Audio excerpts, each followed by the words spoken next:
Wonderful to be here. Thank you all for coming out on this evening. Thank you to Aquinas College for this invitation to be here. It's a great honor. Thank you to the Dominican Sisters for your support for this college. Thank you, Daniel Wagner and Catholic Studies and Campus Ministry for all your work organizing and hosting. And also, I want to thank that other great Michigan institution, the Russell Kirk Center, which also has representatives here tonight and this evening for all your support that's helped me become the scholar I am today. So thank you to everyone and for being here.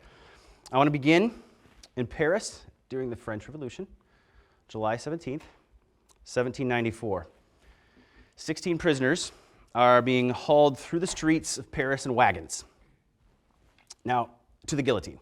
Okay? Now, normally when this happened, the people of Paris would throw things at these people, at the prisoners, and mock them and jeer at them, but not this time.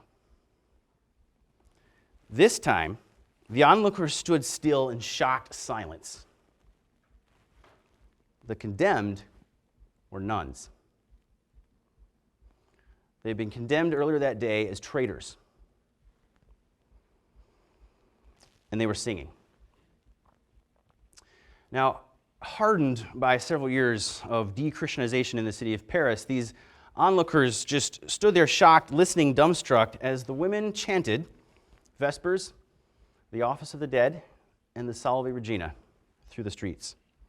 The sacred words welled out of their hearts as much as from the very depths of Christian culture. Now, we know from discovered documents and witnesses that these women had offered their lives to God for the church in France and to end the reign of terror. At the very foot of the guillotine, the prioress, Mother Teresa of St. Augustine, summoned the youngest nun to step forward first. She knelt before her superior, surrounded by all the people. But it was so quiet, and so people could hear what she said. She said to her superior, "Permission to die, Mother?" And Mother Teresa of St. Augustine responded, "Go, my daughter." The young nun climbed the steps, intoning Psalm 117, "Praise the Lord, all ye nations, praise him, all ye people." She waved aside the executioner and the valet, who normally helped people into position.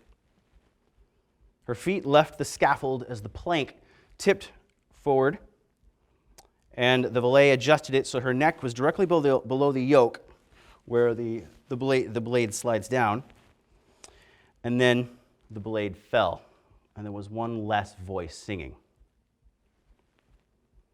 Each woman mounted the platform in the same way.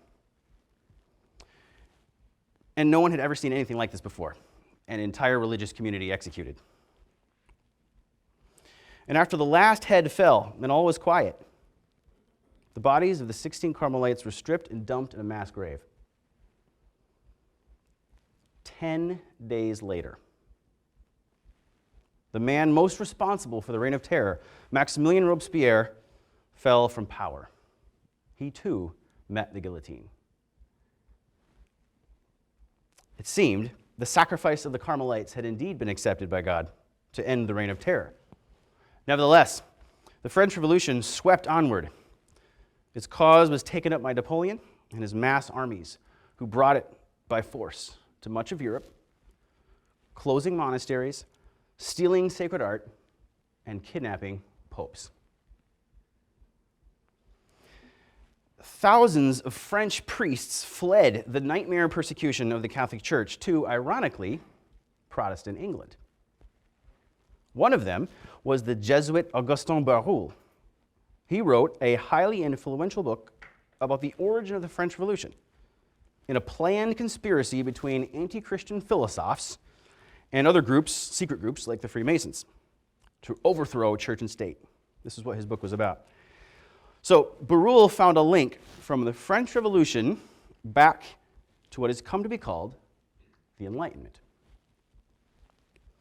In his interpretation, the French Revolution and the Enlightenment were connected in an intrinsic way, almost as cause and effect.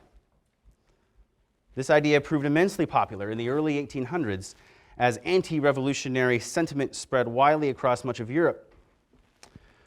Barruel's link between enlightened ideas and the French Revolution has influenced Catholic perspectives deeply ever since.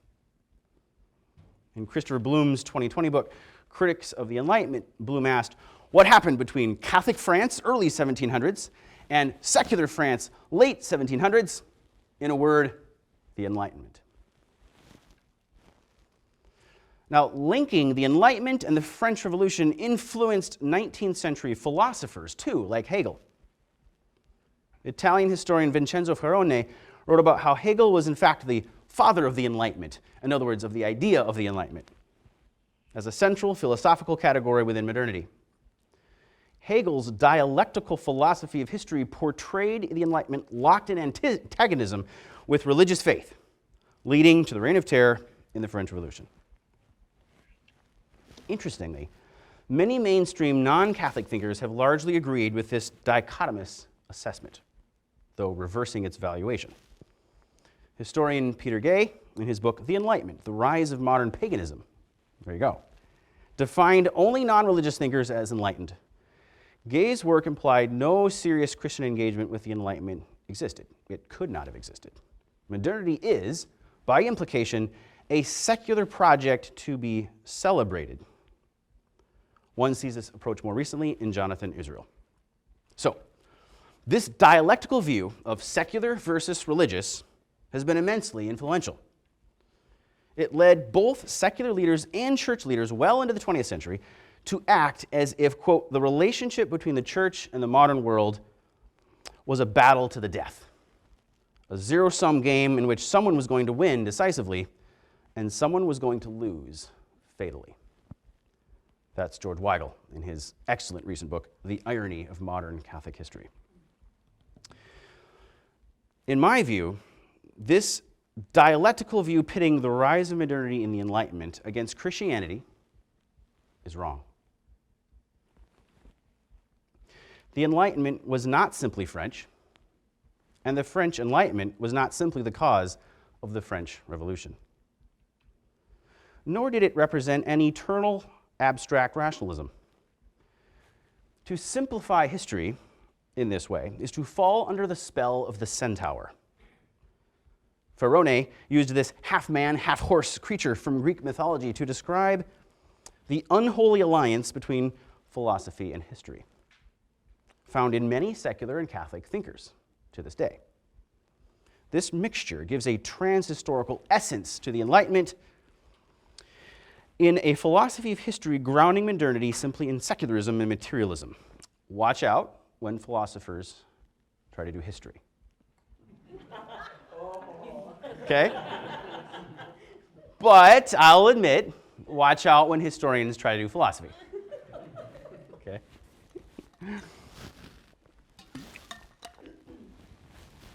Viewing the world under the spell of the centaur, in other words, as a dialectic of secular and religious ideas at war with one another, is bad for our souls. From a Christian point of view, it cramps us into a small space, nervous at what kind of attack the modern world might launch against us next. As if modernity has been the sole actor in the story of the last 300 years and Christians have simply reacted in defensive ways.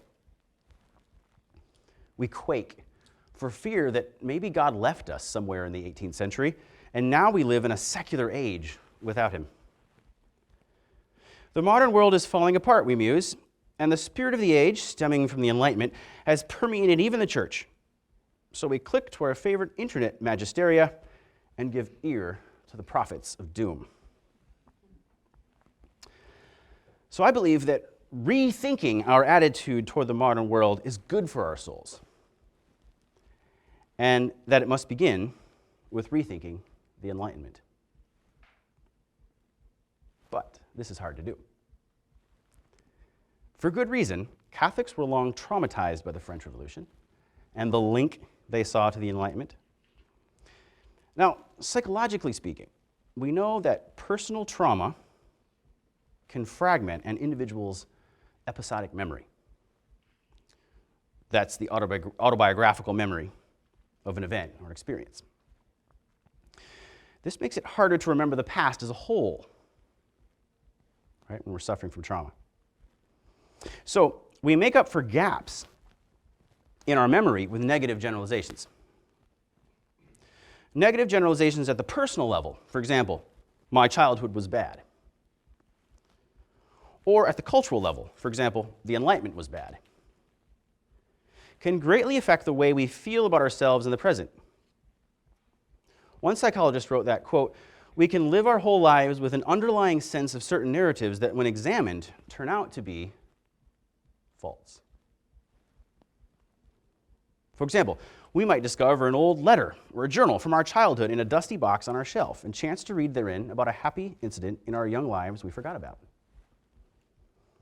Evidence from the past broadens our minds to the whole story and thereby reminds us of our fuller identity in the present. Now, another reason it is difficult to rethink our attitude toward the Enlightenment is that the Enlightenment looms behind many of the culture wars of our time. In fact, it can almost serve as a political litmus test. For example, if your political sympathies lean toward human rights, separation of church and state, the importance of individual reason and scientific experts in politics, and securing the international order, then you may experience positive feelings when you hear the word enlightenment. You may lean liberal on the American political spectrum and admire enlighteners such as Voltaire, Thomas Jefferson, and Immanuel Kant. If, on the other hand, your political sympathies emphasize duties over rights, the importance of religion for the civic order, tradition, common sense, and custom in governing well, and national interest above international concerns, then you may experience mostly negative feelings when you hear the word enlightenment and identify with what has come to be called the counter-enlightenment of the 19th century. You may lean conservative on the American political spectrum, but if pressed to identify 18th century figures you admire, you might point to James Madison, Thomas Reed, or Edmund Burke. But here's the point. All three of these characters were Enlightenment figures too, even Burke. As Gertrude Himmelfarb argued in her Roads to Modernity book, the British Enlightenment was quite different than the French, emphasizing social virtue and practical improvements over abstracted reason. It turns out that what we might identify today as a more conservative worldview also has deep roots in the Enlightenment. That is because the Enlightenment was a contested project, like the contested culture of our own age. It was not just one thing. There was no essential enlightenment at war with faith as Hegel portrayed it. The philosopher's enlightenment is an abstracted idea floating above the surface of a history that doesn't really matter much anyway. At war with other abstracted ideas like church or faith. But life is not made up of ideas at war with each other. Ideas are in people. And people exist in times and places, in cultures. To even use the phrase, the Enlightenment, is sort of a grudging concession to popular usage, because in reality, there were different Enlightenment cultures engaged in internal conversation and conflict.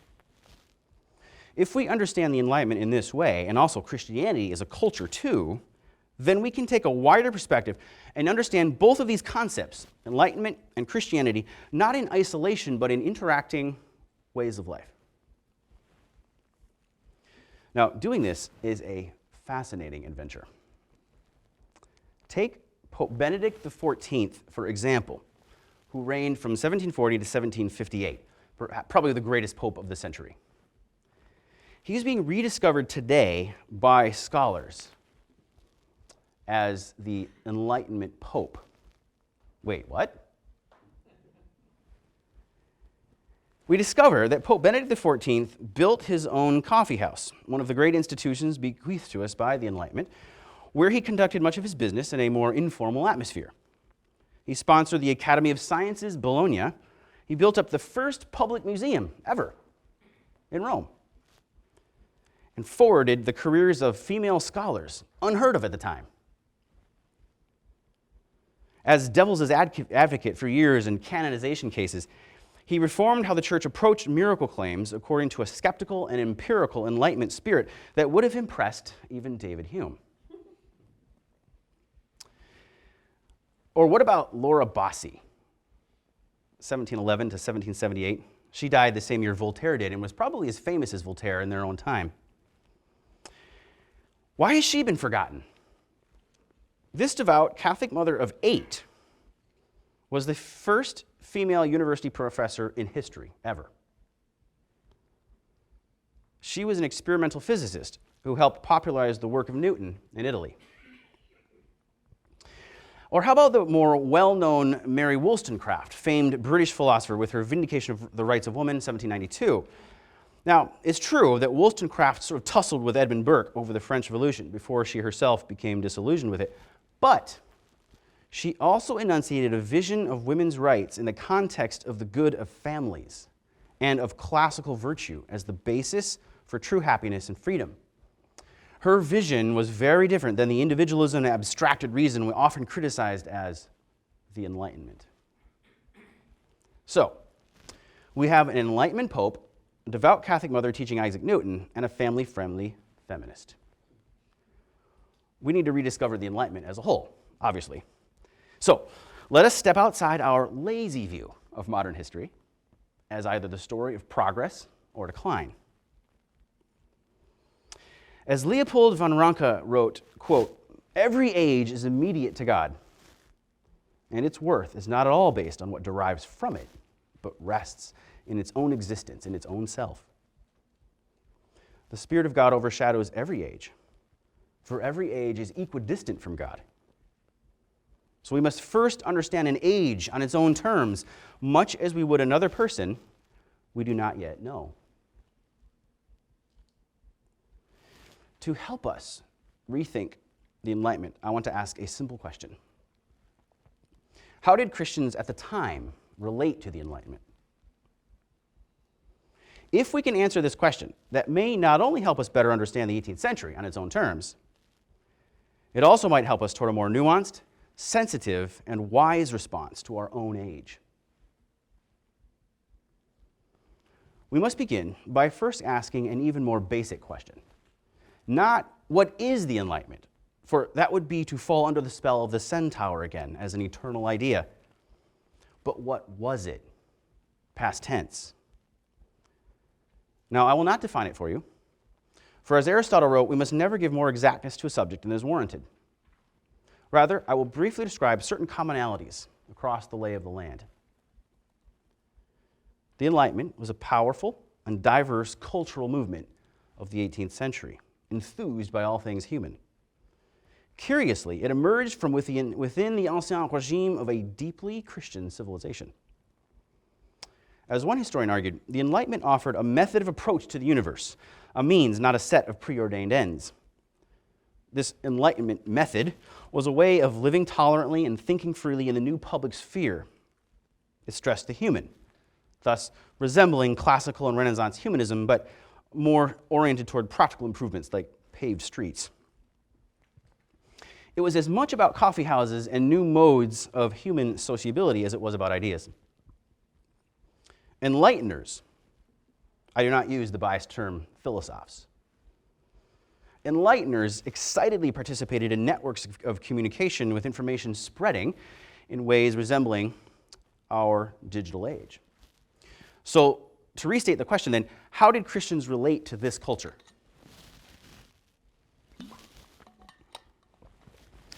So, I argue that Christians related to the Enlightenment in 3 ways, and that understanding this fact is important for our souls today, to ground us in humble confidence, moderate temper, and hope in God.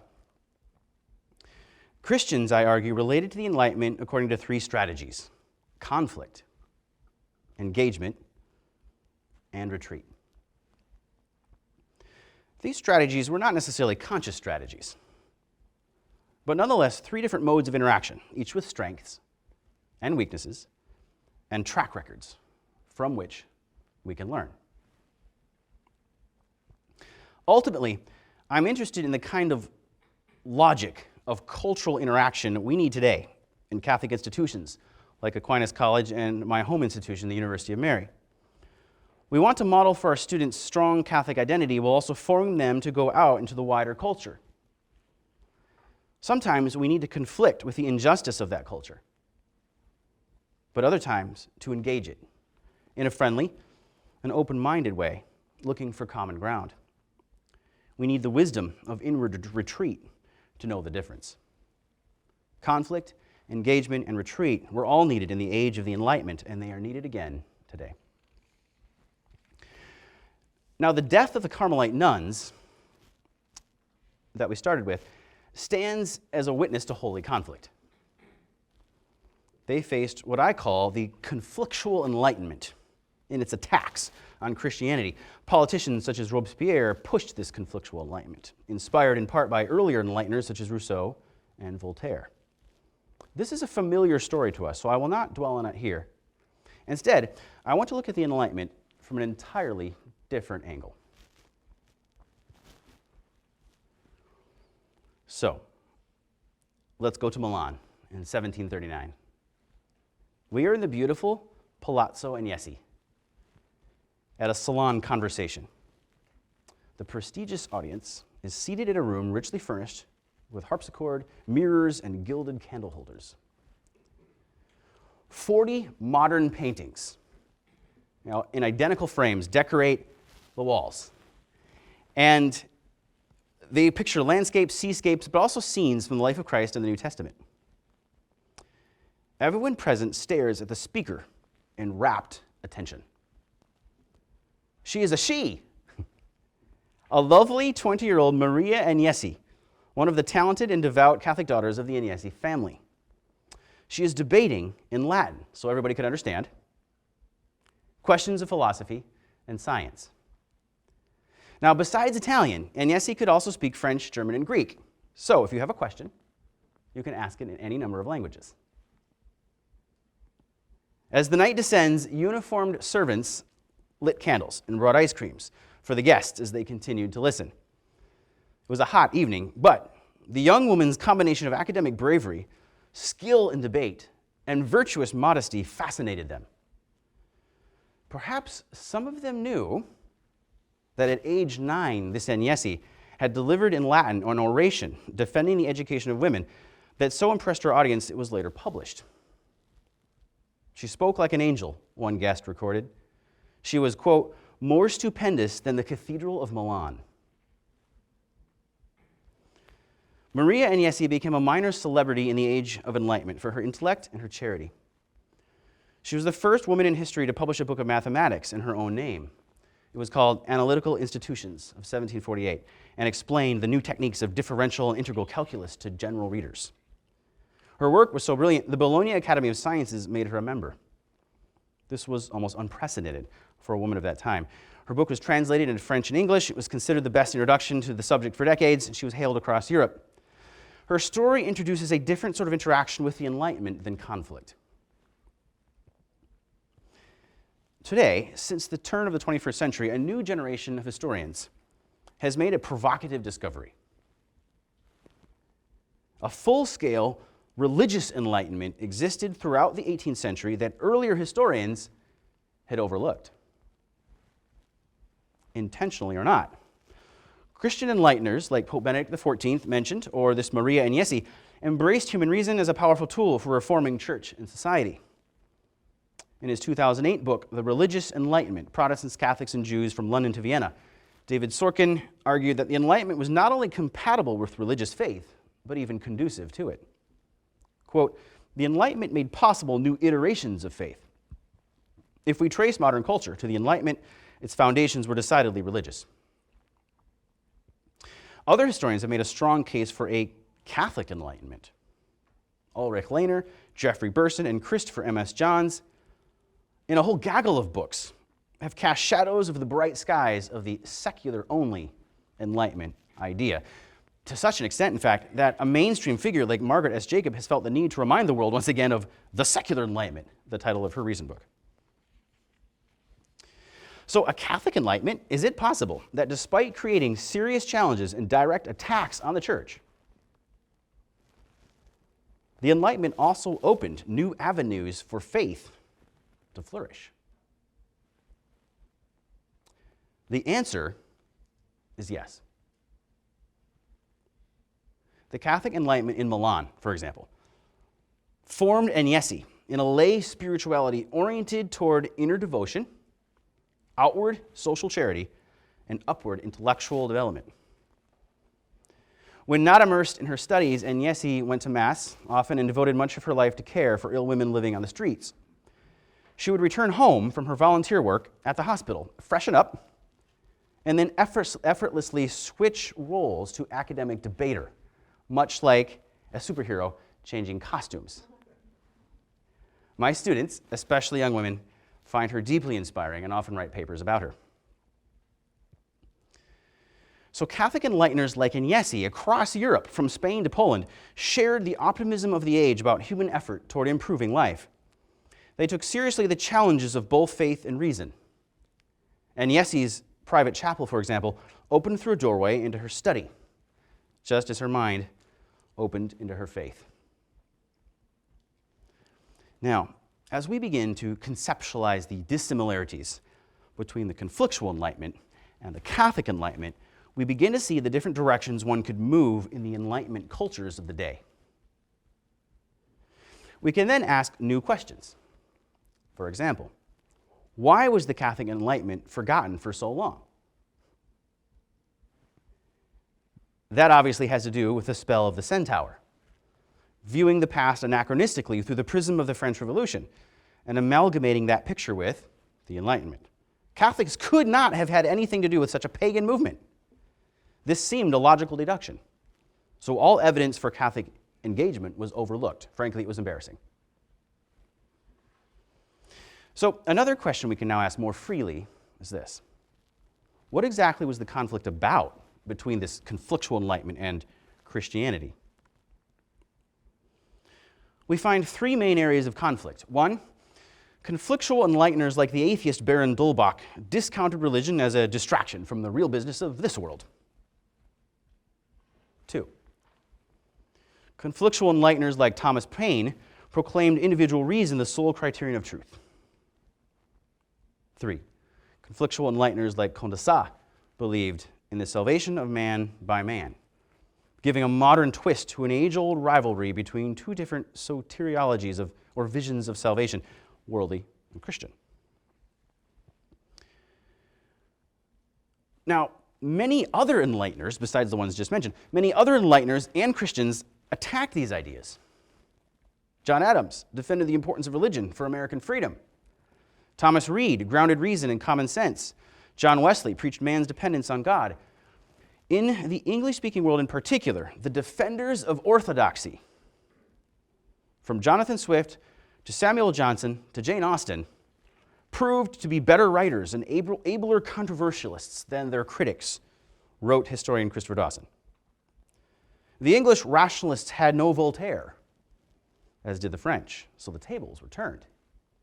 Thus, the Enlightenment in England did not lead to the defeat of Christianity, Dawson wrote. This was a remarkable achievement. So why was the Enlightenment in the English-speaking world so different? And why did the French have a Voltaire? And where did this whole conflictual Enlightenment come from anyway?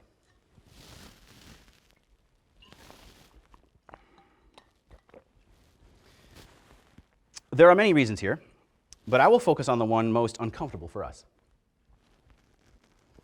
And that hopefully will not get me thrown out of this room. The abuse of power. I'm thinking here of the spiritually abusive treatment of the French Protestants called Huguenots in the 1600s and early 1700s by the integralist Catholic Church and State in France. The English Protestant philosopher John Locke saw it happen. He traveled in France during the 1670s and keenly observed the worsening condition of the Huguenots. On January 31st, today, in 1676, Locke recorded in his journal that the Protestants living in a town near Montpellier had just received an order that week from the king, forbidding them to choose Calvinist governors and ordering the destruction of their Protestant temple. Quote, "The pretense given is that their temple, being too near the Papist church, their singing of psalms disturbed the service." Locke took note of how political absolutism undermined local government by means of religious intolerance. Now, we know quite a lot about how this kind of spiritual abuse can affect people. In fact, one of your own Aquinas College students, named Paul Fahey, Paul, are you here? Good. Thank you for your courage, Paul, in writing an article on this online on spiritual abuse. His own experience of spiritual manipulation and forcing of conscience did not happen here at Aquinas College, you'll be relieved to know. But it did in other Catholic institutions in this state. The tough thing is that spiritual abusers, quote, genuinely believe that their control and manipulation of others is for the other person's own good, Paul wrote. And they use the language of trust and love. Power differential between leaders and their parishioners and employees in religious contexts can create conditions favorable to spiritual abuse. When it occurs, it can seriously damage victims in many ways, including their relationship to God and their ability to use their own conscience in making decisions as a mature person. Imagine this sort of spiritual abuse at the level of an entire nation.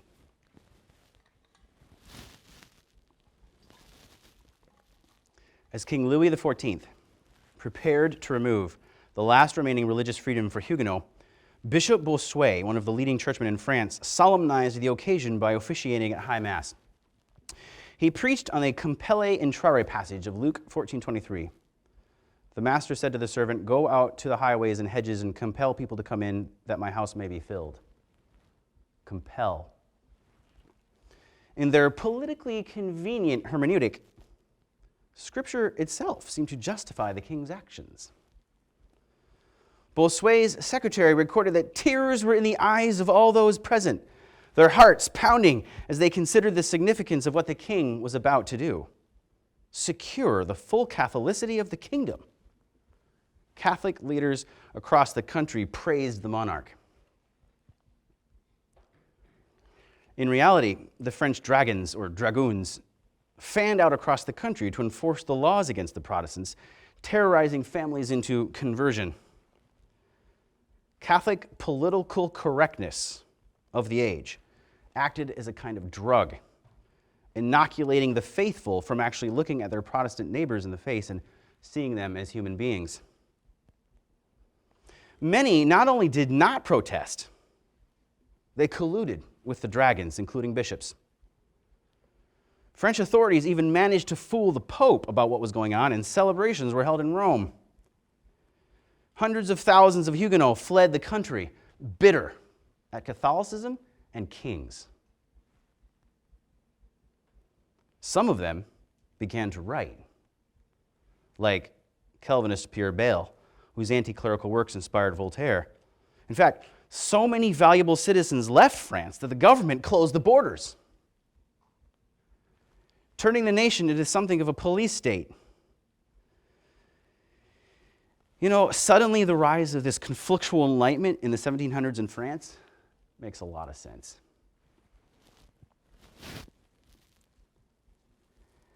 One young Huguenot named James Fontaine fled west to the French coast with his fiancée to try to escape the country. On the way, he bumped into a local Catholic priest from Rouen, a respectable man, Fontaine recorded, who urged him to do as many others had done, to appear to change. That would answer every purpose. Fontaine replied that his conscience did not permit him to take that course of action. He, the priest, then told me in confidence, Fontaine wrote, that he was himself overwhelmed with grief at the state of things. He feared the just judgments of God would overtake the Catholics for forcing the Protestants to approach the altar without faith and to partake of that holy sacrament which should only be received by the sincere in heart. The priest feared that God would chastise France for this sin. Fontaine concluded that he spoke with great force on the subject and, quote, he really appeared to have the gift of prophecy. Indeed, the priest did. In a sense, perhaps God's punishment took the form of the reign of terror unleashed against French Catholics in 1793 that was not unlike the religious reign of terror they had unleashed against Protestants 100 years before. In fact, at the very place along France's west coast where Fontaine slipped out of the country heading to England, hundreds of Catholic priests later starved on marooned prison ships during the French Revolution. This was a tragedy that in some ways French Catholics had brought upon themselves by colluding with a pious but repressive state.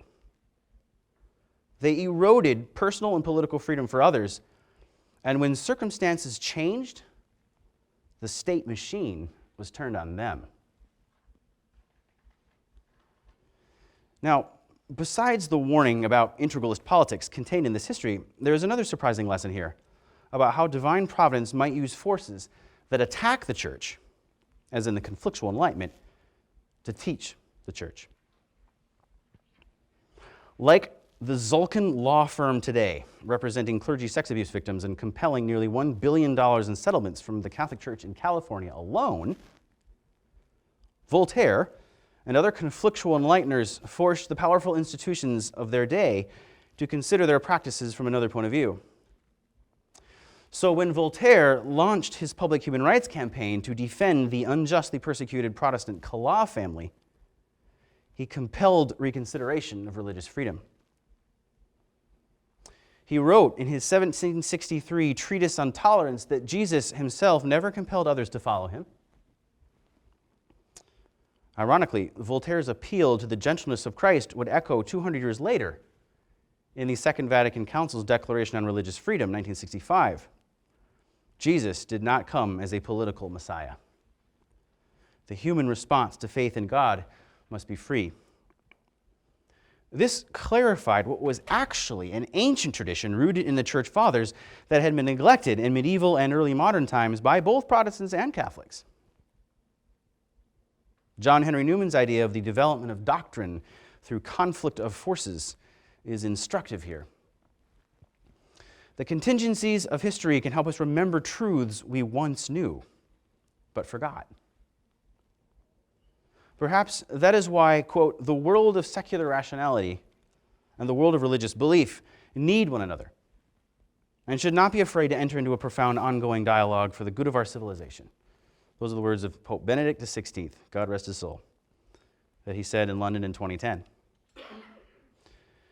Canadian Catholic philosopher Charles Taylor, in his Catholic Modernity lecture, recognized that modern rights culture, despite its flaws, is an area in which we have witnessed a practical penetration of the gospel further into human life. This modern advance represents a paradox, for it might not have happened but for the attack on Christendom from within. Quote, so a vote of thanks to Voltaire and others for not necessarily wittingly showing us this, Taylor wrote, and allowing us to live the gospel in a pure way. Now, finally, I want to examine the third Christian strategy in relating to the Enlightenment, and that is retreat.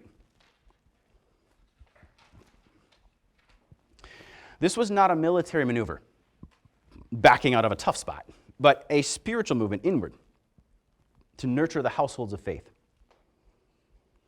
So in this scenario, Enlightenment culture and Christian culture ran sort of parallel to each other, right?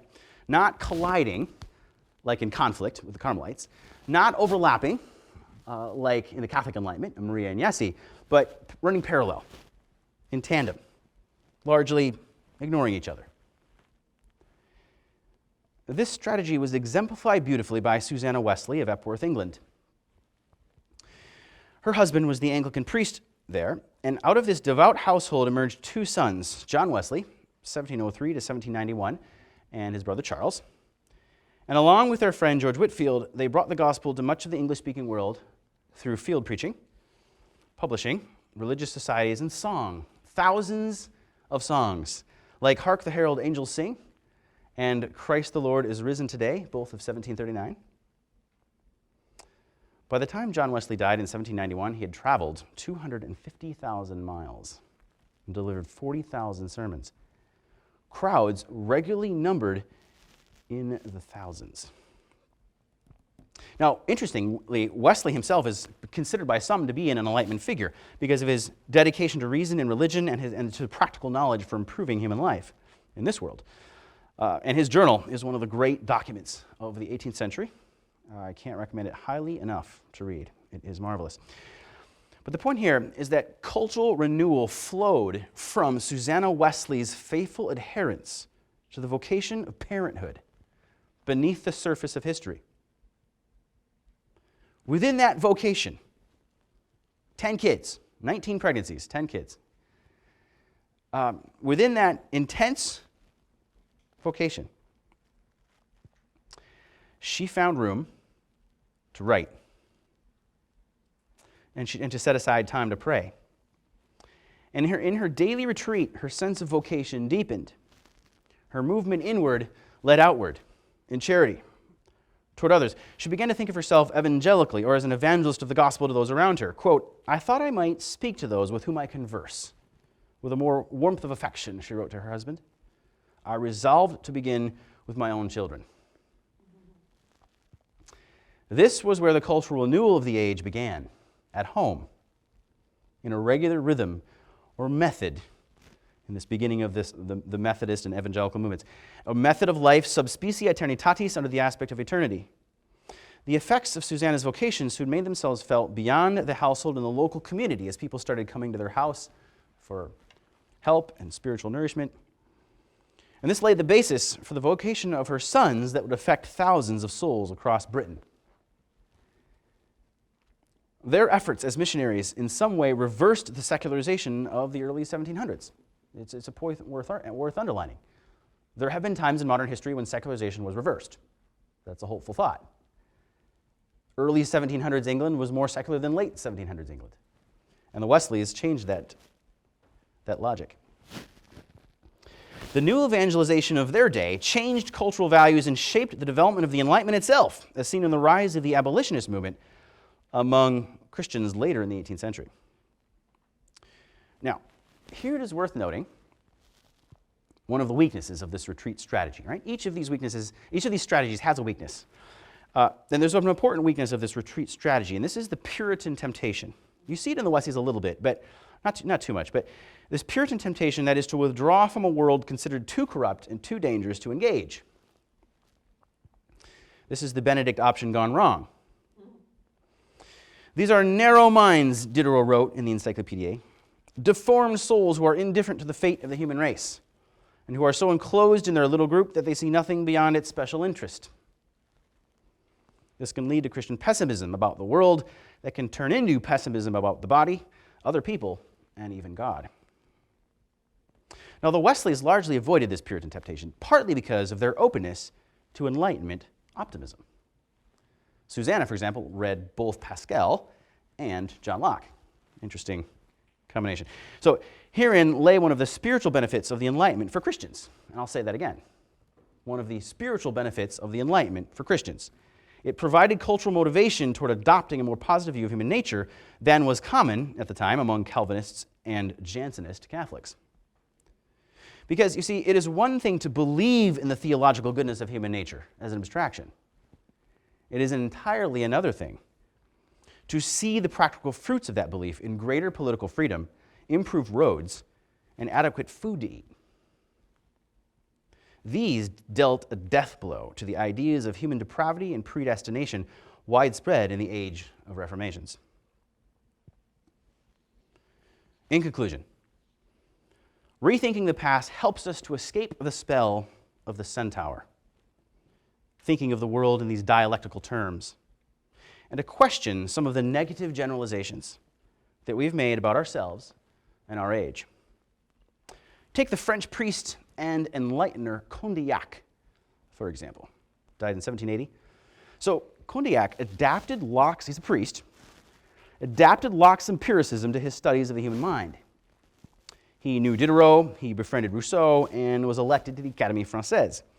Now, if you look at his work from the point of view of the history of philosophy, its materialism seems to confirm the view of the Enlightenment as the source of our modern crisis. But as the great historian of philosophy Frederick Copleston wrote, this is too philosophical a view. If we look at Condillac from the vantage point of the rise of psychology as a new discipline, we see in him an important milestone in understanding the physiological basis of the human mind, a valuable line of inquiry. So, decline in one area may be advance in another. Enlightenment culture was a conflict of forces, some leading to bad philosophy, but others leading to good science in terms of comprehending the world on its own terms. This is the positive secularity idea of Pope Benedict XVI. Breaking the spell of the centaur allows us to take a broader perspective on the different sides of the Enlightenment and the various ways Christians related to it. The Carmelites of Compiègne witnessed to an heroic, uncompromising stance in front of the irreligious forces of the age. Maria Agnesi showed that faith and femininity were not obstacles to engaging the Enlightenment culture with sophisticated intellectual and social skill. Healthy retreat in the life of Susanna Wesley led to both an inward spiritual movement and an outward reach to others, a charity.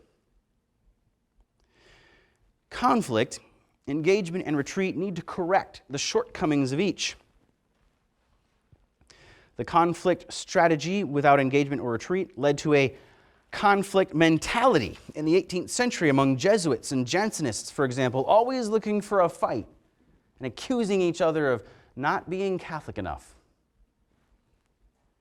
Sound familiar? We know how such rashness is connected to closed-mindedness, viewing opponents as enemies and politicizing disagreements. Internal conflict broke Catholic unity and cultural authority, making it easier for the conflictual Enlightenment to gain the upper hand in France. Conflict for conflict's sake without engagement is senseless. But pure engagement without the courage to sometimes conflict waters down identity because one stands for nothing. Either conflict or engagement lacks wisdom without retreat. But in turn, retreat without conflict or engagement is stultifying, as seen in the Puritan temptation to turn inward and stay there.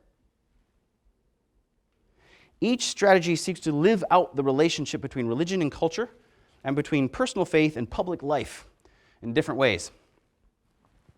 Since every person cannot pursue every strategy constantly with equal effectiveness, there is a need to discern. The vocation and talents of individual people or of whole cultures indicate which strategy makes the most sense for them in their place and time. If different parts of the kingdom of God can pursue all of them, a strong, intellectually sophisticated, and evangelically oriented Christianity might emerge more clearly today, as it did in the age of enlightenment. Thank you.